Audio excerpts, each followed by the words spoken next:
Hello guys, how are you all doing? I hope you're all doing okay. Obviously, I'm not an arsehole. I'm going to show you today how I process my vocals for doing dry reads and voiceover and all other kinds of stuff that I chuck into jingle making.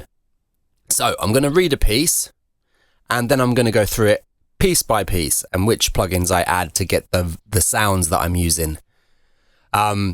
I'm going to be using Logic, and I believe at this point I'm just going to be using Logic stock plugins, but don't get hung up on the software. Just get hung up on the type, on the kinds, on the varieties of plugins, not the brands. They're not that important. They're like a second importance once you figure out how and which of the stock plugins to use. So I'll start by reading something. In this video, I'm going to show you how to apply the correct plugins to get the voice and the sounds that you're after. Okay, so here is our recording down here. First of all, I'm just going to turn it up. Normally you'd be aiming for 18 dB, but I'm literally just going to turn the gain up. And we'll play that back. In this video, I'm going to show you how to apply the correct plugins to get the voice and the sounds that you're after. So you can hear it needs quite a lot of love to bring it to life. Just for reference, the microphone that I'm using is an Aston Origin, although I think it's got a few faults. Sometimes a few weird noises come through, but you know, I'll upgrade that another day. But overall, that's an amazing mic. If I was to upgrade it, I'd probably just get another one. So not really an upgrade, just an upgrade of that mic. Not, yeah, whatever. Anyway, to work. First of all, I'm going to add a noise gate. Under Dynamics and Noise Gate in Logic, but don't worry, any noise gate will be fine. In fact, this one's not amazing, but it's okay.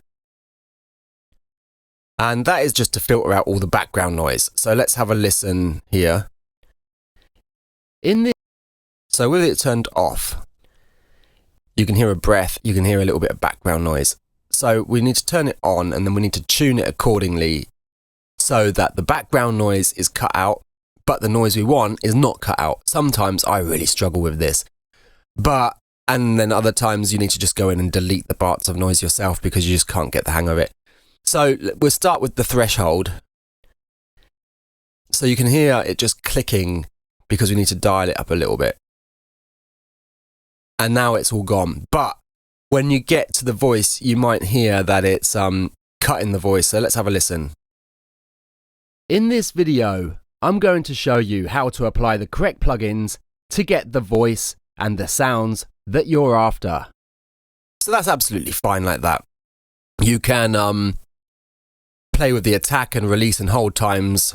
Obviously the gain reduction, if you don't want all of the noise to be cut out, you might want it just to duck a little bit, but that's the basics there. Get the threshold and then fine tune these little guys over here. Any DSN plugin will do the job, don't worry about it being the Logic one. Okay, then next I'll hit an EQ. So for the EQ, here it is, all bouncing around as I'm talking. I would always do a dip right here at 200, quite a big one. That gets rid of the boxy kind of sound, and then I'll always take away some low end as well. Not all of it, something like that. It depends what I'm going for. I mean, maybe sometimes I'll dial it all the way here. But what I'll do is I'll set it here, I'll play it back, and then I'll mess around with these so you can hear what I'm doing. In this video, I'm going to show you how to apply the correct plugin, and without that on. In this video, I'm going to show you how to apply the correct plugin. So you can see it's tidied up a little bit. So if I did a sweep, for example. In this video, I'm going to show you how to apply the correct plugins to get the voice and the sounds that you're after. So we can always come back and play with that a bit later. Once we've got the compression stuff on, everything becomes more obvious. And that takes us to compression right now. So I'm just going to use this one that's already here. Normally I start with a 3:1 ratio or thereabouts, and then bring the threshold across until your needle starts bouncing around 5 dB of gain reduction. You can play around, of course, with your attack and release as to how hard the compressor is going to hit and how hard it's going to release. Normally somewhere around where they are already, I stick there. From there on, we'll move on. At that point, I get another EQ. I always go to the vintage one here because I love to have a boost around 14 to 16 kilohertz. And then I boost that one right up. So let's play it as I'm doing it. In this video, I'm going to show you how to apply the correct plugins to get the voice and the sounds that you're after. So that's giving us a little bit of sparkle at the top. So now we're going to go and get another compressor. Bear in mind, this is just how I do it. This isn't the rule for everybody, of course. And you don't need to change the compressor. You can use the same. I mean, like I said, there's so many of them out there. So you just play around until you find the one that you like. But you know, when I'm processing like singing vocals, I do it completely different to voiceover. With the voiceover, I really do quite crush them a lot. Not something you would do in singing because you'd want more dynamic in there. So again, I'm probably going to go somewhere near 3:1 on the ratio. And I'm just going to dial that there. I mean, we could try the classic. Quite simple for what we're going to do there. Yeah, I'll stick it with that. And then after the compressor, I'm now going to go and get an exciter. Keep that off at the moment. Let's play back what we've got with the compressor. In this video, I'm going to show you how to apply the correct plugins to get the voice and the sounds that you're after. So that is sounding too much, so I'll dial these back. In this video, I'm going to show you how to apply the correct plugins to get the voice and the sounds that you're after. So you can play around with the different ones, of course. In this video, I'm going to show you how to apply the correct plugins to get the voice and the sounds that you're after. That's sounding pretty good. So now we'll go ahead and put on the exciter. I normally bring it to about 10 kilohertz there. And then we just dial this and you can hear, actually you can't. let me play it back. I get getting confused as I'm talking. It should be moving, but it's not going to. So let's go. In this video, I'm going to show you how to apply the correct plugins to get the voice and the sounds that you're after. So you can hear the energy that it adds on, but obviously that's way too much because you don't want to then introduce S-ing problems. So just play around with this little guy here and the amount of harmonics that you want to add, and it just adds like a sparkle. It's almost like the sound of an EQ being added, but it's something else. I don't know. I don't really know what an exciter is, but I know that I like the sound of it. In this video, I'm going to show you how to apply the correct plugins to get the voice and the sound. In this video, I'm going to show you how to apply the correct plugins. So it's fairly subtle, but it's there and I like the energy that it brings. The next thing that I would do now, so that's all of the plugins I would add there, but now I would go and add a bus compressor. So in Logic, to get a bus, you go to your sends bus, and then we go and set one up. I've already got one set up for my voiceover channel, so we'll just use that one. And it appears here, so you would just add whatever you'd like on that bus. So we've got this compressor going. So now that we've routed our channel to the bus, this is the bus control right down here. We just dial it up. So I'll play and you can hear it as I dial it. In this video, I'm going to show you how to apply the correct plugins to get the voice and the sounds that you're after. In this video, I'm going to show you how to apply the correct plugins to get the voice and the sounds that you're after. So now I've got all the compression, all the effects and everything. I can hear that it's being a little bit aggressive, and I think it probably comes back to here. So let's dial this one back a little. In this video, I'm going to show you how to apply the correct plugins to get the voice and the sounds that you're after. Much better, because when I had it dialed back this way, I'll play it. In this video, I'm going to show you how to apply the... It's just too much. But that's the thing. I mean, that's how I'm doing it. I normally add plugin, get it to the normal position that I would normally use, the next one, the next one, the next one, and then you're kind of hearing, oh, that sounds funny. So just go back and just tweak at them all, because the more you add on, the more prominent everything sounds and the more obvious the mistakes sound, and then you can just go back and fine-tune everything. At that point, you have another listen. Video, I'm going to show you how to apply the correct plugins to get the voice. So I could put a de-esser here, but I'm not hearing any sibilant issues, so I'm not going to bother doing it. It's always best to avoid it if you can, in my opinion, because you don't want to have to remove any of the high-end noises if you don't have to, because it all affects the sound, of course. Right, so now you've got your bass vocal, what can you do? I mean, you could either, if you've got a really powerful computer, you can duplicate all of the settings. In Logic, you push this button, and that brings you up another track with the same settings. Or, if you're happy with this and it all sounds okay, you can bounce that in place, and there it is there, just showing up on a blank track with all of the effects applied to it. And you can see visually it's been more squashed. It's not as dynamic as this one. So why would I want to duplicate the settings or bounce the track? So it's more for adding special effects. So let's take a listen to this. In this video, I'm going to show you how to apply the correct plugins. So I can mute this top one now. We're not going to use it. We're going to work with this one that's got everything bounced to it. Okay. We're going to split that at the playhead.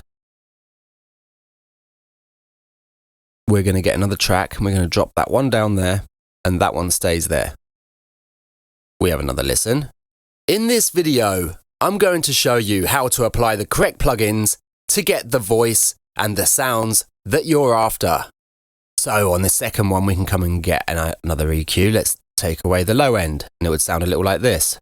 Show you how to apply the correct plugins to get the voice and the sounds that you're after.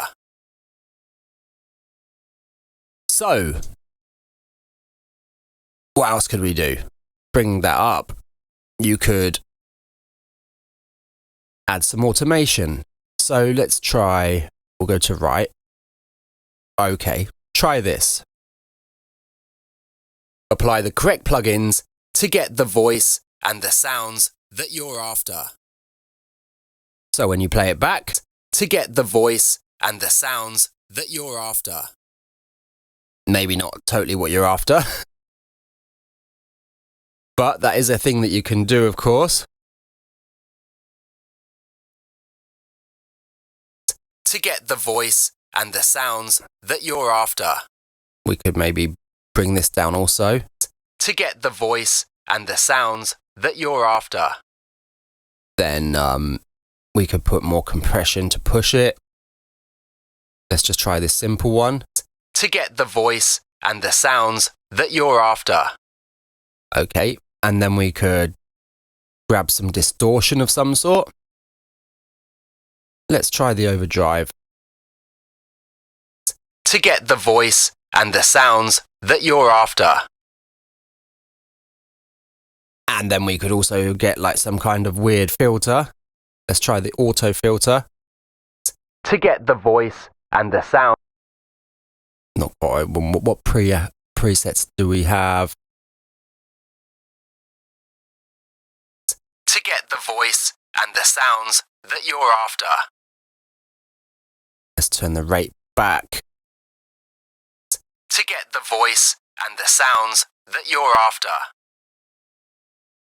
Change the waveform. To get the voice and the sounds that you're after. To get the voice and the sounds that you're after. To get the voice and the sounds that you're after. So that's kind of giving us a little bit of a sweep. So from the beginning, in this video, I'm going to show you how to apply the correct plugins to get the voice and the sounds. And maybe you'd want to mess with this one and keep this one different. I don't know. There's so many possibilities. But once you've got all your effects applied to the main sample, you can just keep stretching them across. Maybe you'd even just want to stretch it out. I mean, I don't know, time stretch your sample. The sounds that you're after.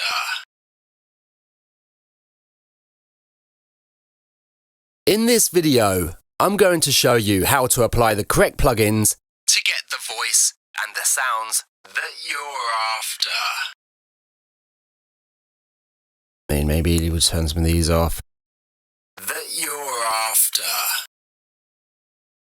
And then maybe we could... Actually, I do have a nice Native Instruments delay replica. So good. I like this delay anyway. I know I said I was going to use all Logic, but, you know, I changed my mind. Sounds that you're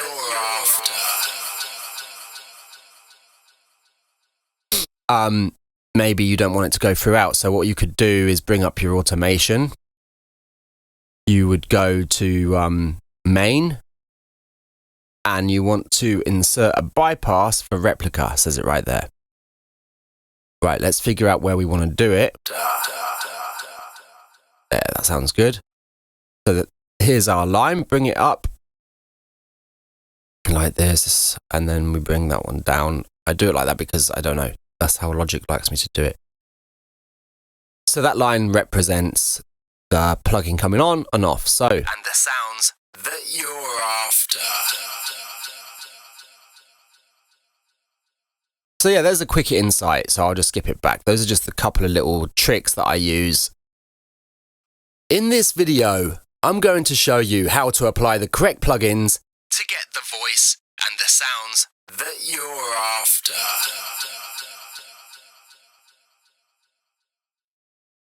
So what I went through at the beginning on this track up here, that is the main bulk of what you're doing. That tidies it up, it pushes it, and then you're free to use it however you want with all the other effects. I hope you found it slightly useful, or really useful. Yeah, let me know what you think. And yeah, that's it from me. Till next time, I'll see you later.